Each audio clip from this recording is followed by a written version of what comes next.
বড় দল, আমরা সবাইকে সাথে নিয়ে কাজ করব।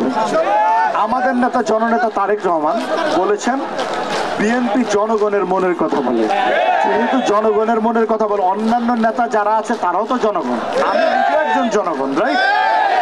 বিএনপি যেহেতু আমাদের মনের কথা বলে, তো এইখানে যারা যারা আছেন, আপনি সাপোজ আমার আসনে যেটা বলেছেন, এখানে আমাদের আঙ্গুর সাহেব ছিলেন, একসময় মেম্বার অফ পার্লামেন্ট ছিলেন, এখানে সুমন ছিলেন, সুমনের ফাদার ছিলেন, তিনি মারা গেছেন। আমাদের রুকনউদ্দিন মোল্লা সাহেবও ছিলেন, ওনার ছেলে শামীম সাহেব আছেন আজকে। তো আমাদের যারা যারা আছেন, আমাদের কারোর মধ্যে কোনো ভেদাভেদ নাই, আমাদের মধ্যে কোনো দ্বন্দ্ব নাই। আমাদের এদিকে আমাদের পারবিন আছে, মহিলা দল করেন, তো আমাদের মধ্যে মিনিমাম কোনো সমস্যা নাই। আমরা সবাই এক, আমরা একসাথে ধানের শীষের জন্য কাজ করব। এইসব ছোটোখাটো যে বিষয়গুলো আপনারা বলছেন বিদ্রোহ, এগুলো কোনো ইস্যু না। এগুলো আপনারা যেটা দেখছেন নারায়ণগঞ্জে বিভিন্ন জায়গায়, এগুলো কোনো সমস্যাই না। আমরা জননেতা তারেক রহমানের যে দল করি, আমরা দেশনেত্রী বেগম খালেদা জিয়ার দল করি, ঠিক হয়ে যাবে। আর আরেকটা ব্যাপার আমি আপনাকে বলি, বিএনপি জনগণকে সাথে নিয়ে চলতে চায়, জনগণকে পাশে রাখতে চায়। বিএনপি সেই দল, আপনারা শুনেছেন জননেতা তারেক রহমান বারবার বলেছেন জনগণের সাথে থাকুন, জনগণকে পাশে রাখুন। দেখেছেন আমাদের যেহেতু সেটাই মোটো। আর আপনি যাদের কথা বলেছেন তাদের ব্যাপারে আমার অবশ্যই, তারাও আমার রাজনৈতিক সহকর্মী, আমি তাদেরকে সাথে নিয়ে, তাদের পরামর্শ নিয়ে, তাদের পরামর্শ নিয়ে সুন্দর ২৫০০ কিভাবে গড়া যায়, আমাদের নেতা জননেতা তারেক রহমানের স্বপ্নের মতো করে কিভাবে ২৫০০কে বাস্তবায়ন করা যায়, আমি আমাদের আঙ্গুর সাহেব, আমাদের সুমন, আমাদের পারবিন, আমাদের এখানে মোল্লা সাহেবের ছেলে শামীম মোল্লা আছে, আরও যারা আছেন মুরব্বীর, আমাদের নিয়ার হোসেন ফারুক সাহেব আছেন, আমাদের ইউসুফ আলী মেম্বার আছেন, সিনিয়র নেতৃবৃন্দ থেকে ধরে যারা আছেন, শুধু মনোনয়ন প্রত্যাশী না, আমি সবার সাথে আলোচনা করে এবং সুশৃঙ্খল রাজনীতির ধারার সাথে যারা যারা মত পোষণ করেন এবং সুন্দর ২৫০০ গড়ার জন্য যারা কাজ করতে চান, আমি প্রত্যেকের সাথে কথা বলে আলোচনা করে একটি সুন্দর সুশৃঙ্খল ২৫০০ করার চেষ্টা করি। আমরা আসলে ২৫০০-এর জনগণকে সাথে নিয়েই সেই ১৩-১৪ থেকে গণতান্ত্রিক আন্দোলন করেছি।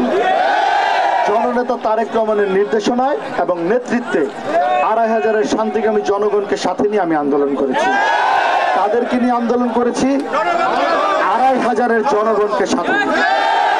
আপনি যেটা বলেছেন দল আমাকে মূল্যায়ন করেছে, এটা ২৫০০-এর জনগণের বিজয় হয়েছে।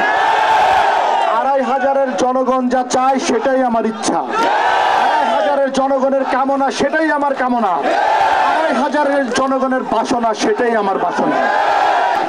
আমাদের আপনাদের সকলের পছন্দের নেতা, এদেশের বীর জননেতা তারেক রহমান একটি ৩১ দফার বুকলেট ছেড়েছেন, দেখেছেন তো আপনারা?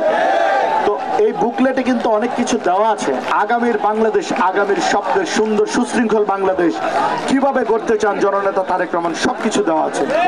আমি বলতে চাই আমার নেতা জননেতা তারেক রহমানের নির্দেশে এবং তার আদর্শকে ফলো করে আমি একটি সুন্দর সুশৃঙ্খল ২৫০০ করতে চাই। যেই ২৫০০-এ ৩১ দফা বাস্তবায়নের মাধ্যমে যেই ২৫০০-এ থাকবে না কোনো সন্ত্রাস, থাকবে না কোনো চাঁদাবাজি, থাকবে না কোনো লুটতরাজ, থাকবে না কোনো মাদক ব্যবসায়ী, কোনো মাদক সেবনকারী, সুন্দর সুশৃঙ্খল একটি ২৫০০ আধুনিক ২৫০০ উপহার দেব ইনশাআল্লাহ। বাংলাদেশের জনগণ, বাংলাদেশের জনগণের দল বাংলাদেশ জাতীয়তাবাদী দল, বাংলাদেশের জনগণের দল শহীদ প্রেসিডেন্ট জিয়াউর রহমানের দল, বাংলাদেশের জনগণের দল দেশনেত্রী বেগম খালেদা জিয়ার দল, বাংলাদেশের জনগণের দল এদেশের অহংকার তারেক রহমানের দল, বাংলাদেশের অহংকার তারেক রহমান, বাংলাদেশের অহংকার তারেক রহমান। তারেক রহমানের মার্কা কি? তারেক রহমানের মার্কা কি? ধানের শীষ। আপনারা মনে রাখতে হবে বিপুল সংখ্যক ভোটে, রেকর্ড সংখ্যক ভোটে ২৫০০-এ জয়যুক্ত করতে হবে সংগ্রামী।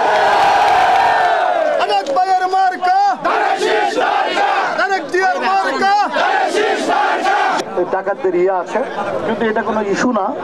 আমরা নিজেরা আমরা কিভাবে আমরা বাংলাদেশ জাতীয়তাবাদী দল আমরা জননেতা তারেক রহমানের নেতৃত্বে আমরা যখন সরকার গঠন করব, আমি কথা দিচ্ছি এই যারা ডাকাত প্রবণ যে এরিয়াগুলো আছে তাদের সাথে আমি নিজে কথা বলবো, এবং কথা বলে আমি আমার নেতার হেল্প নিয়ে আমি সুন্দর করে তাদের সুন্দর পুনর্বাসনে ভালো কিছু করার ব্যবস্থা করে দিব, যাতে 2500 হয় বাংলাদেশের মধ্যে অন্যতম সুশৃঙ্খল একটি জায়গা যেখানে চোর ডাকাত কোনো কিছু থাকবে না।